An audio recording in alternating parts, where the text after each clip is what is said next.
Malam itu, rumah Abu Nawas tampak tenang, seakan ikut terlelap bersama seluruh penjuru kota Baghdad. Langit membentang luas tanpa awan, dihiasi bintang-bintang yang berkelip lembut seperti lentera kecil yang digantung Sang Pencipta. Bulan memancarkan cahaya pucat, cukup untuk menerangi jalan-jalan sempit yang mulai ditinggalkan para pejalan kaki. Angin malam berhembus pelan, menyusup di sela-sela dinding rumah dari batu bata dan tanah liat. Daun-daun pohon kurma di kejauhan bergesekan, menimbulkan suara lirih yang berpadu dengan keheningan. Sesekali terdengar lolongan anjing penjaga atau langkah penjaga malam yang berpatroli. Namun setelah itu, sunyi kembali menguasai suasana. Baghdad, kota yang di siang hari begitu ramai dengan pedagang, ulama, dan musafir dari berbagai penjuru dunia, kini seperti menahan napas. Pintu-pintu rumah tertutup rapat. Lampu minyak mulai dipadamkan satu persatu. Hanya segelintir rumah yang masih menyisakan cahaya redup, termasuk rumah Abu Nawas. Di dalam rumah sederhana itu, Abu Nawas duduk bersila di atas permadani tua. Wajahnya tampak tenang, dengan sorot mata yang dalam, mata seorang yang telah kenyang oleh pengalaman hidup. Di hadapannya, sebuah lampu minyak kecil menyala pelan. Apinya bergoyang mengikuti irama angin yang masuk melalui jendela kayu. Abu Nawas bukanlah orang kaya. Rumahnya tidak luas, perabotannya sederhana, dan dindingnya polos tanpa hiasan berlebihan. Namun, rumah itu menyimpan sesuatu yang jauh lebih berharga daripada emas dan perhiasan, ketenangan, kecerdikan, dan kebijaksanaan pemiliknya. Malam itu, Abu Nawas baru saja menyelesaikan sholat dan duduk merenung. Ia membiarkan pikirannya mengalir, mengingat berbagai peristiwa yang telah ia lalui, perjumpaan dengan raja, perdebatan dengan para cendekia, hingga kisah-kisah lucu yang sering membuat orang tertawa sekaligus berpikir. Baginya, malam adalah waktu terbaik untuk merenung. Saat dunia terdiam, suara hati terdengar lebih jelas. Ia tahu betul, dalam keheningan seperti inilah, manusia sering diuji, bukan hanya oleh pikirannya sendiri, tetapi juga oleh kejadian-kejadian tak terduga. Di luar rumah, bayangan-bayangan panjang terbentuk oleh cahaya bulan. Jalanan sempit yang biasanya penuh suara kini lengang. Namun, di balik kesunyian itu, tidak semua hati tertidur. Ada niat-niat tersembunyi yang bergerak perlahan, mengikuti gelapnya malam. Abu Nawas menarik napas panjang. Entah mengapa, malam itu hatinya terasa sedikit terusik, seolah firasat halus menyentuh relung batinnya. Ia tidak gelisah, hanya lebih waspada. Pengalaman telah mengajarinya bahwa ketenangan bukan berarti ketiadaan bahaya, melainkan kesiapan untuk menghadapinya dengan kepala dingin. Ia menoleh ke arah pintu rumahnya yang tertutup rapat. Kayu tua itu tampak biasa saja. Namun di baliknya terbentang dunia dengan segala kemungkinan, kebaikan dan keburukan, kejujuran dan tipu daya. Lampu minyak kembali berkelip. Abu Nawas tersenyum tipis, seakan berbicara pada dirinya sendiri. Setiap malam punya ceritanya sendiri, gumamnya pelan. Ia tidak tahu bahwa malam yang tampak sunyi itu akan membawa sebuah peristiwa yang menguji kecerdikannya. Sebuah pertemuan yang akan membuktikan bahwa di tengah kegelapan, akal dan kebijaksanaan dapat menjadi cahaya paling terang. Dan di bawah langit Baghdad yang tenang itulah, kisah ini perlahan-lahan dimulai. Keheningan malam itu tiba-tiba terpecah oleh sebuah suara pelan. Tok, tok, tok. Ketukan itu terdengar ragu, seakan datang dari tangan yang tidak sepenuhnya yakin. Abu Nawas yang sedang duduk di dalam rumah langsung menghentikan lamunannya. Ia tidak terkejut, hanya mengangkat wajah dan mendengarkan dengan saksama. Beberapa detik berlalu. Tok, tok. Ketukan itu kembali terdengar, kali ini sedikit lebih jelas. Bukan ketukan orang terburu-buru, bukan pula ketukan yang penuh keberanian. Ada sesuatu di dalamnya, keraguan, kehati-hatian, dan niat yang tersembunyi. Abu Nawas bangkit perlahan. Langkah kakinya ringan, hampir tanpa suara. Ia mendekati pintu kayu rumahnya yang sudah tua, pintu yang telah menyaksikan banyak tamu datang dan pergi. Tangannya menyentuh gagang pintu, namun ia belum membukanya. Siapakah di luar sana? Tanyanya dengan suara tenang, tidak keras, namun cukup jelas menembus malam. Dari balik pintu terdengar jawaban seorang lelaki. Suaranya dibuat selembut mungkin, seolah ingin meyakinkan siapapun yang mendengarnya. Aku hanyalah seorang musafir, wahai Tuan. Aku tersesat dan kelelahan. Malam sudah terlalu larut untuk melanjutkan perjalanan. Izinkan aku berteduh sejenak. Abu Nawas tidak langsung menjawab. Ia berdiri diam, mendengarkan bukan hanya kata-kata, tetapi juga nada suara, tarikan napas, dan jeda di antara kalimat. Ia telah lama belajar bahwa kebenaran seringkali tersembunyi di balik hal-hal kecil yang luput dari perhatian orang kebanyakan. Ia melirik ke arah jendela, memperhatikan bayangan di luar. Dari celah kayu, ia melihat sosok lelaki berdiri sedikit membungkuk, seakan menahan dingin malam. Namun, ada sesuatu yang tidak selaras. Gerak tubuhnya terlalu waspada untuk seorang musafir yang benar-benar kelelahan. Dengan perlahan, Abu Nawas membuka pintu. Cahaya lampu minyak dari dalam rumah jatuh ke wajah tamu itu. Seorang lelaki dengan pakaian sederhana berdiri di ambang pintu. Debu menempel di sandalnya, dan sorban di kepalanya tampak kusut. Namun, sepasang matanya bergerak cepat, mengamati setiap sudut rumah dengan penuh perhitungan. "Silakan masuk," kata Abu Nawas sambil tersenyum ramah. Lelaki itu tampak sedikit terkejut, namun segera menyembunyikan perasaannya. Ia melangkah masuk dengan ucapan terima kasih berulang-ulang. Pintu pun ditutup kembali, dan keheningan malam seakan terkurung bersama mereka di dalam rumah itu. Abu Nawas mempersilakan tamunya duduk. Ia bahkan menyuguhkan air minum, seolah benar-benar menyambut seorang tamu yang patut dihormati. Sepanjang itu, matanya mengamati tanpa menatap tajam, mengamati cara tamu itu duduk, cara ia memegang cangkir, dan bagaimana pandangannya sesekali melayang ke arah sudut-sudut ruangan. Dalam hati, Abu Nawas tersenyum. Orang ini bukan sekadar musafir, batinnya. Langkahnya terlalu ringan, dan matanya terlalu sibuk. Namun, wajahnya tetap tenang. Ia tahu, menghadapi orang dengan niat tersembunyi tidak selalu memerlukan kemarahan atau kekerasan. Terkadang, kesabaran dan kecerdikan jauh lebih ampuh. Mereka pun mulai berbincang.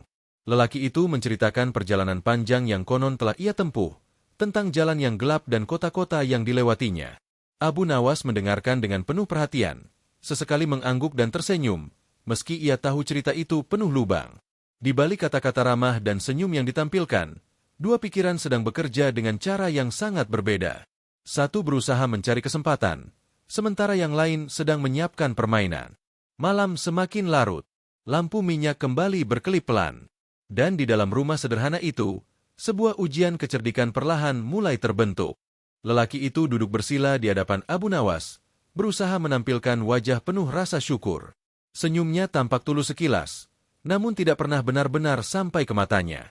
Setiap kali Abu Nawas berpaling, sepasang mata itu bergerak cepat, menyusuri sudut ruangan, menghitung jarak, memperkirakan peluang. Abu Nawas memperhatikan semua itu tanpa tergesa-gesa. Ia menyesap air minumnya dengan tenang, seolah tak terjadi apa-apa. Dalam diam, ia membaca tamunya seperti membaca buku yang sudah terbuka halaman-halamannya. "Perjalananmu pasti melelahkan," ujar Abu Nawas pelan, memecah keheningan. "Benar, wahai tuan," jawab lelaki itu cepat. "Kakiku hampir tak sanggup melangkah. Andai bukan karena kebaikan hatimu, aku tak tahu harus berlindung di mana malam ini." Abu Nawas mengangguk, lalu tersenyum. "Malam memang sering menguji manusia," katanya perlahan. "Ada yang diuji dengan kelelahan, ada pula yang diuji dengan kejujuran." Ucapan itu membuat lelaki tersebut sedikit terdiam. Namun ia segera tertawa kecil, berusaha menutupi kegelisahan yang tiba-tiba menyentuh dadanya. "Benar sekali," katanya, meski suaranya terdengar kaku. Percakapan berlanjut. Lelaki itu terus berbicara, seakan ingin menutupi sesuatu dengan kata-kata. Ia bertanya tentang keseharian Abu Nawas, tentang pekerjaannya, bahkan tentang kehidupan di Baghdad. Namun di balik pertanyaan-pertanyaan itu, terselip keingintahuan yang lebih dalam, tentang apa yang dimiliki Abu Nawas dan di mana ia menyimpannya. Abu Nawas menjawab semuanya dengan santai, namun penuh perhitungan. Ia tidak pernah berbohong secara langsung, tetapi juga tidak memberikan kebenaran sepenuhnya. Setiap kalimat ia susun seperti bidak catur, dipindahkan perlahan menuju tujuan yang telah ia rencanakan. Sesekali, lelaki itu melirik ke arah peti kayu di sudut ruangan. Peti itu tampak tua, tertutup rapat, dan tidak terlalu besar. Tatapannya berhenti di sana lebih lama dibandingkan pada benda-benda lain. Abu Nawas menangkap arah pandangan itu. "Oh, itu?" katanya sambil menunjuk peti kayu tersebut. "Bukan apa-apa, hanya barang-barang lama yang sudah tak berguna." Lelaki itu mengangguk, meski jelas terlihat bahwa rasa penasarannya belum terpuaskan. Dalam pikirannya, mungkin ia bertanya-tanya, jika itu bukan harta, lalu di mana Abu Nawas menyimpan barang berharganya? Malam kian menua.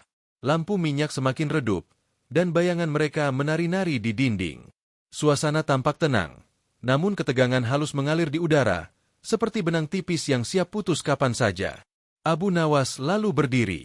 "Istirahatlah," katanya lembut. "Besok pagi, kau bisa melanjutkan perjalananmu." Lelaki itu tersenyum dan mengangguk. Namun di dalam hatinya, ia tahu malam itu adalah kesempatan yang tidak boleh disia-siakan. Ketika Abu Nawas melangkah menjauh seolah hendak masuk ruang lain, lelaki itu mulai menyusun rencana. Ia menunggu waktu yang tepat, menunggu saat tuan rumah lengah. Namun, ia tidak tahu bahwa sejak awal, Abu Nawas telah membaca niat di balik senyumnya. Dan di benak Abu Nawas, sebuah rencana yang jauh lebih rapi telah disiapkan, rencana yang tidak mengandalkan tenaga, melainkan kecerdikan. Malam itu, dua niat saling berhadapan. Yang satu lahir dari keserakahan, yang lain dari kebijaksanaan. Dan waktu akan segera membuktikan, niat manakah yang akan menang. Abu Nawas melangkah perlahan menuju sudut ruangan, lalu duduk kembali seolah belum terjadi apa-apa. Ia sengaja membiarkan suasana mengalir tenang, memberi ruang bagi pikiran tamunya untuk bergerak sendiri. Dalam diam, ia tahu, orang yang berniat buruk akan selalu membuka jalan bagi kebodohannya sendiri. Ia menatap tamunya sambil tersenyum tipis. "Wahai musafir," katanya pelan, "kau tahu, tidak semua orang beruntung bisa singgah di rumah sederhana ini." Lelaki itu mengangkat wajahnya. "Maksudmu?" tanyanya, berusaha terdengar santai. Abu Nawas menghela napas seolah mengenang masa lalu. "Rumah ini memang tampak biasa," katanya. "Namun, Allah telah menitipkan padaku sesuatu yang sangat berharga." Kalimat itu melayang di udara, ringan namun menggoda. Mata lelaki itu langsung menyala, meski ia berusaha menahannya. Ia sedikit condong ke depan, menandakan ketertarikan yang tak mampu ia sembunyikan. "Harta?" tanyanya hati-hati. Abu Nawas tertawa kecil. "Banyak orang mengira harta hanyalah emas dan perhiasan," ujarnya. "Padahal, yang paling berharga seringkali disembunyikan di tempat yang tidak terduga." Lelaki itu mengangguk, namun pikirannya sudah berlari jauh. Kata-kata Abu Nawas bagaikan umpan yang dilemparkan dengan sengaja. Dan ia, tanpa sadar, mulai menggigitnya. Abu Nawas melanjutkan ceritanya. Ia berkisah tentang orang-orang yang datang dan pergi, tentang nasib yang berubah dalam sekejap, dan tentang betapa pentingnya menjaga apa yang dimiliki. Setiap cerita ia susun dengan jeda-jeda panjang, membuat pendengarnya semakin penasaran. "Banyak yang mengincar apa yang kupunya," kata Abu Nawas sambil memandang lampu minyak. "Karena itu, aku menyimpannya di tempat yang sangat aman." "Di mana?" tanya lelaki itu spontan, lalu segera menutup mulutnya, sadar bahwa ia terlalu cepat. Abu Nawas menoleh dan tersenyum. "Ah," katanya ringan, "kau terlalu penasaran untuk seorang musafir yang kelelahan." Lelaki itu tertawa canggung. "Hanya ingin belajar dari pengalamanmu," katanya, mencoba menyelamatkan diri. Abu Nawas bangkit dan melangkah beberapa langkah, lalu berhenti di depan sebuah pintu kecil di bagian belakang rumah. Pintu itu tampak jarang digunakan. Kayunya kusam dan engselnya berderit pelan saat disentuh. "Di balik pintu itulah," ucap Abu Nawas perlahan, "aku menyimpan sesuatu yang tidak ternilai." Lelaki itu menelan ludah. Pintu itu kini menjadi pusat perhatiannya. Ia membayangkan emas berkilauan, perhiasan mahal, atau benda-benda berharga lainnya. Abu Nawas kembali duduk dan memandang tamunya. "Namun," katanya dengan nada serius, "tidak semua orang pantas melihatnya." Ucapan itu justru semakin membakar rasa ingin tahu lelaki tersebut. Ia merasa tertantang, seolah sebuah rahasia besar sedang diletakkan tepat di hadapannya. Dalam hati, Abu Nawas tersenyum puas. Ia tahu betul, ketika keserakahan mulai berbicara, akal sehat sering kali dibungkam. Dan saat itulah, permainan sesungguhnya dimulai. Malam terus berjalan, dan cerita tentang harta itu menggantung di benak sang tamu seperti bayangan yang tak mau pergi. Ia menunggu saat yang tepat, sementara Abu Nawas menunggu dengan keyakinan penuh. Karena ia tahu, siapa yang mengendalikan cerita, dialah yang akan mengendalikan akhir kisah. Lampu minyak di dalam rumah Abu Nawas mulai meredup. Sumbu apinya mengecil, namun justru membuat bayangan di dinding semakin panjang dan samar. Suasana menjadi lebih hening, seolah malam ikut menahan napas menunggu apa yang akan terjadi. Abu Nawas berdiri dan merapikan jubahnya. Gerakannya pelan, tanpa tergesa, seakan tidak ada hal penting yang sedang ia lakukan. Namun di balik ketenangan itu, Pikirannya bekerja dengan sangat jernih. "Wahai musafir," katanya lembut, "jika kau benar-benar lelah, sebaiknya kau beristirahat." Lelaki itu mengangguk, namun jelas matanya belum siap terpejam. Pikirannya masih tertuju pada pintu kecil di belakang rumah, pintu yang disebut Abu Nawas sebagai tempat penyimpanan sesuatu yang tak ternilai. "Aku justru sulit tidur," jawabnya pelan. Pikiran masih dipenuhi bayangan perjalanan. Abu Nawas tersenyum. "Kadang," katanya, "pikiran manusia memang lebih lelah daripada tubuhnya." Ia melangkah menuju pintu kecil itu, lalu berhenti sejenak, seolah ragu. Tangan kanannya menyentuh daun pintu, membuat engselnya berderit pelan. Suara itu terdengar jelas di tengah keheningan malam. "Tempat ini jarang kubuka," ucap Abu Nawas tanpa menoleh.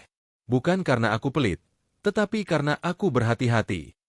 Lelaki itu bangkit dari duduknya, berdiri beberapa langkah di belakang Abu Nawas.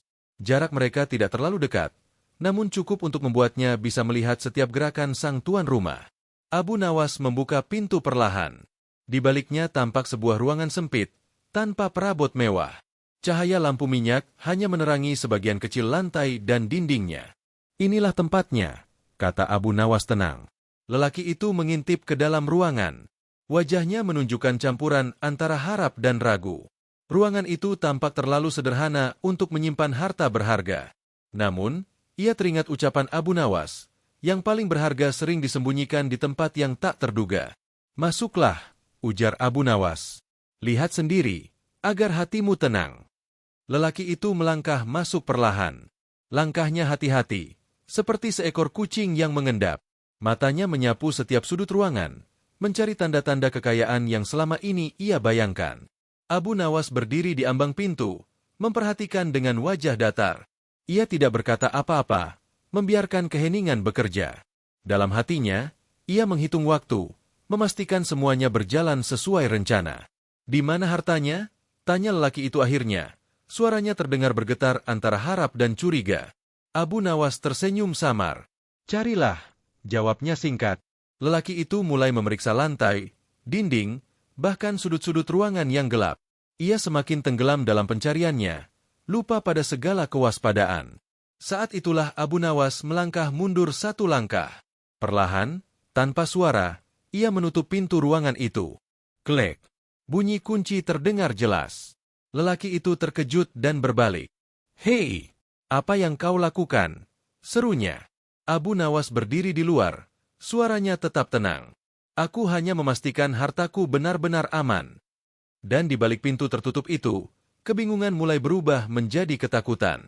Sementara di luar, Abu Nawas menghela napas pelan, yakin bahwa rencananya telah memasuki babak berikutnya. Di balik pintu yang kini terkunci rapat, lelaki itu terdiam beberapa saat. Ia menatap daun pintu kayu di hadapannya, seolah tidak percaya dengan apa yang baru saja terjadi. Tangannya terangkat, ragu antara ingin mengetuk atau berteriak. "Abu Nawas," panggilnya akhirnya, berusaha terdengar tenang. "Ini hanya gurauan, bukan?" Tidak ada jawaban. Keheningan kembali mengisi ruangan sempit itu. Hanya napas lelaki tersebut yang terdengar, semakin lama semakin cepat. Ia mencoba mendorong pintu dengan bahunya. Pintu itu bergeming. Ia mengguncangnya lebih kuat, namun kunci di luar menahan segalanya. Sementara itu, di luar ruangan, Abu Nawas berdiri dengan sikap tenang. Ia mendengarkan setiap suara dari balik pintu, ketukan, dorongan, dan helaan napas yang semakin berat. Wajahnya tidak menunjukkan kemarahan, hanya keteguhan hati. "Tenanglah," katanya pelan. Suaranya menembus celah pintu. "Jika niatmu baik, tak ada yang perlu kau takutkan." Kata-kata itu justru membuat lelaki di dalam semakin gelisah. Ia mulai berjalan mondar-mandir di ruangan sempit itu, mencari jalan keluar lain. Namun yang ia temukan hanyalah dinding-dinding polos dan lantai dingin. "Apa maksudmu mengurungku?" teriaknya. "Aku tamumu." Abu Nawas menghela napas panjang. "Tamu tidak akan mengendap-endap di rumah orang," jawabnya tenang. "Dan tamu tidak akan menghitung jarak dan peluang." Lelaki itu terdiam. Kata-kata itu seperti cermin yang tiba-tiba dihadapkan tepat di wajahnya. Ia tahu, penyamarannya telah terbongkar sejak awal. Di luar, Abu Nawas duduk kembali di atas permadani. Ia menunggu dengan sabar, memberi waktu bagi lelaki itu untuk berpikir.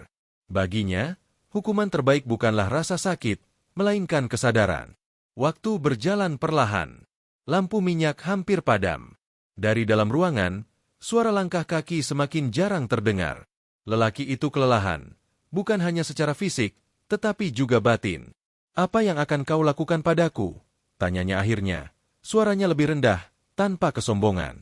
Abu Nawas bangkit dan mendekati pintu. "Aku tidak akan menyakitimu," katanya. "Namun, perbuatanmu tidak bisa dibiarkan." Ia menatap pintu itu sejenak, lalu melangkah pergi menuju pintu depan rumah. Malam di luar masih sunyi, namun Abu Nawas tahu, tidak lama lagi keheningan itu akan terpecah. Karena kini, saatnya melibatkan orang lain, bukan untuk membalas dendam, melainkan untuk menegakkan keadilan. Abu Nawas membuka pintu rumahnya perlahan. Udara malam menyentuh wajahnya, dingin namun menyegarkan. Jalanan Baghdad masih lengang, hanya diterangi cahaya bulan dan beberapa lentera yang menggantung di sudut-sudut rumah. Ia melangkah keluar tanpa tergesa. Sandalnya menimbulkan bunyi pelan di atas tanah keras. Di kejauhan, terdengar suara penjaga malam yang sesekali berdehem, menandakan ia masih berjaga. "Wahai penjaga malam," panggil Abu Nawas dengan suara rendah namun jelas. Langkah kaki mendekat. Seorang penjaga membawa tongkat kayu dan lentera kecil. Wajahnya tanpa heran melihat Abu Nawas berdiri di luar rumah pada jam selarut itu. "Ada apa, wahai Abu Nawas?" tanyanya. Abu Nawas menunduk hormat. "Ada seorang lelaki yang menyusup ke rumahku dengan niat yang tidak baik," jawabnya tenang. "Aku tidak ingin menyakitinya, tetapi aku juga tidak bisa membiarkannya pergi begitu saja." Penjaga malam mengangguk. Ia sudah sering mendengar kisah kecerdikan Abu Nawas, namun kali ini nada suaranya terdengar berbeda, lebih serius. "Baik," kata penjaga itu, "aku akan memanggil warga lain." Tak lama kemudian, beberapa orang keluar dari rumah mereka. Ada yang membawa lentera, ada pula yang hanya mengusap mata karena terbangun dari tidur. Keheningan malam berubah menjadi bisik-bisik penuh rasa ingin tahu. Abu Nawas menceritakan kejadian itu dengan singkat dan jelas, tanpa menambah atau mengurangi. Ia tidak memaki, tidak menuduh dengan emosi. Ia hanya menyampaikan apa yang terjadi. "Lebih baik kita melihat sendiri," ujar salah seorang warga. Mereka pun berjalan menuju rumah Abu Nawas. Sepanjang jalan, lentera-lentera kecil menerangi langkah mereka, menciptakan bayangan panjang di tanah. Malam yang tadinya sunyi kini dipenuhi suara langkah dan desahan napas. Sesampainya di rumah, Abu Nawas mengantar mereka ke pintu ruangan kecil itu. Dari dalam, terdengar suara lelaki yang mulai gelisah, memanggil-manggil tanpa kepastian. "Disinilah dia," kata Abu Nawas. Beberapa warga saling berpandangan. Ada rasa iba, ada pula rasa kesal. Namun semua sepakat, kebenaran harus diungkap. Abu Nawas berdiri sedikit ke belakang, memberi ruang kepada warga dan penjaga malam. Ia tahu, mulai saat ini, perkara ini bukan lagi urusan pribadinya semata. Kunci di tangan penjaga malam berputar pelan. Dan malam yang sunyi itu bersiap menyaksikan akhir dari tipu daya yang gagal. Kunci berputar perlahan di lubang pintu.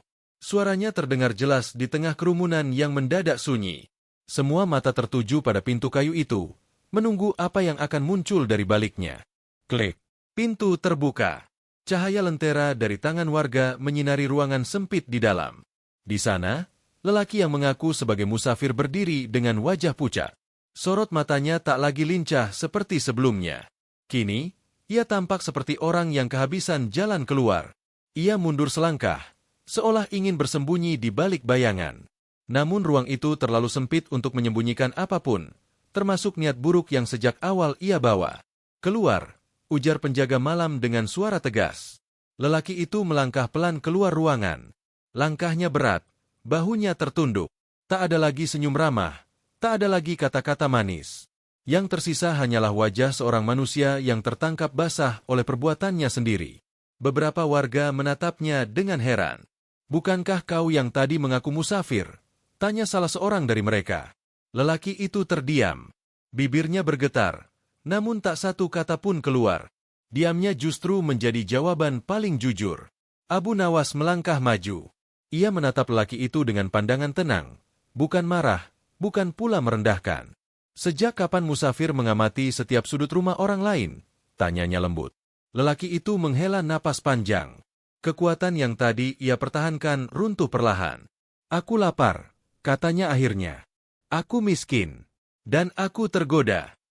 Sebagian warga mengangguk, sebagian lain menggelengkan kepala. Kemiskinan mungkin bisa dimaklumi, tetapi niat mencuri tetaplah salah. Abu Nawas menoleh ke arah warga. Aku tidak ingin menyembunyikan apapun, katanya. Aku hanya ingin kita berlaku adil. Ia lalu kembali menatap lelaki itu. Kau datang dengan tipu daya, lanjutnya. Dan kau tertangkap oleh akal, bukan oleh tangan. Kata-kata itu menusuk lebih dalam daripada bentakan. Lelaki itu menunduk semakin dalam. Malam yang dingin terasa semakin berat di dadanya. Di sekeliling mereka, lentera-lentera bergoyang tertiup angin. Bayangan para warga jatuh panjang di dinding rumah Abu Nawas, seakan menjadi saksi bahwa kebenaran akhirnya menemukan jalannya. Namun kisah ini belum benar-benar berakhir. Karena setelah penyamaran terbongkar, masih ada satu hal yang lebih penting, pelajaran yang akan ditinggalkan. Kerumunan warga berdiri dalam lingkaran kecil di halaman rumah Abu Nawas. Udara malam terasa lebih dingin dari sebelumnya, namun keheningan yang menyelimuti mereka justru lebih berat daripada dingin itu sendiri. Semua mata tertuju pada Abu Nawas, menunggu apa yang akan ia putuskan. Lelaki yang tertangkap itu berdiri dengan kepala tertunduk. Tangannya gemetar, bukan karena udara malam, melainkan karena rasa takut dan penyesalan yang mulai tumbuh di hatinya. Ia tahu, satu keputusan saja dapat mengubah nasibnya. Abu Nawas menarik napas panjang. Ia memandang satu persatu wajah di sekelilingnya. Wajah para tetangga, penjaga malam, dan akhirnya wajah lelaki yang tadi berniat mencuri.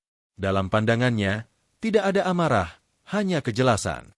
Setiap perbuatan, katanya pelan, selalu membawa akibat. Kata-kata itu diucapkan tanpa tekanan, namun justru terasa berat. Beberapa warga mengangguk pelan, memahami maknanya. Abu Nawas melanjutkan, kau datang ke rumahku bukan sebagai tamu, melainkan sebagai orang yang menyembunyikan niat buruk. Itu adalah kesalahan. Lelaki itu mengangguk lemah. Aku mengakuinya, jawabnya lirih. Tetapi, lanjut Abu Nawas, suaranya tetap lembut, aku juga melihatmu sebagai manusia yang sedang diuji oleh keadaan. Ia menoleh kepada warga. Kita bisa memilih untuk menghukum dengan kemarahan, katanya, atau mendidik dengan kebijaksanaan. Suasana kembali hening. Kata-kata itu menggantung di udara, mengajak semua orang untuk berpikir, bukan bereaksi. Abu Nawas mendekati lelaki itu satu langkah. Aku tidak kehilangan apapun malam ini, katanya. Namun kau hampir kehilangan kepercayaan dan kehormatanmu. Lelaki itu meneteskan air mata. Ampuni aku, katanya terbata-bata. Aku berjanji tidak akan mengulangi perbuatanku. Abu Nawas menatapnya lama. Ia tahu, ampunan bukan hadiah murah, tetapi juga bukan sesuatu yang harus selalu ditahan. Aku akan menyerahkanmu pada penjaga malam, katanya akhirnya, agar kau diperingatkan dan dicatat perbuatannya. Sebagian warga tampak lega. Tidak ada kekerasan, tidak ada amuk massa. Hanya keadilan yang berjalan dengan tenang. Namun sebelum penjaga malam membawa lelaki itu pergi, Abu Nawas menambahkan satu kalimat yang membuat semua orang terdiam.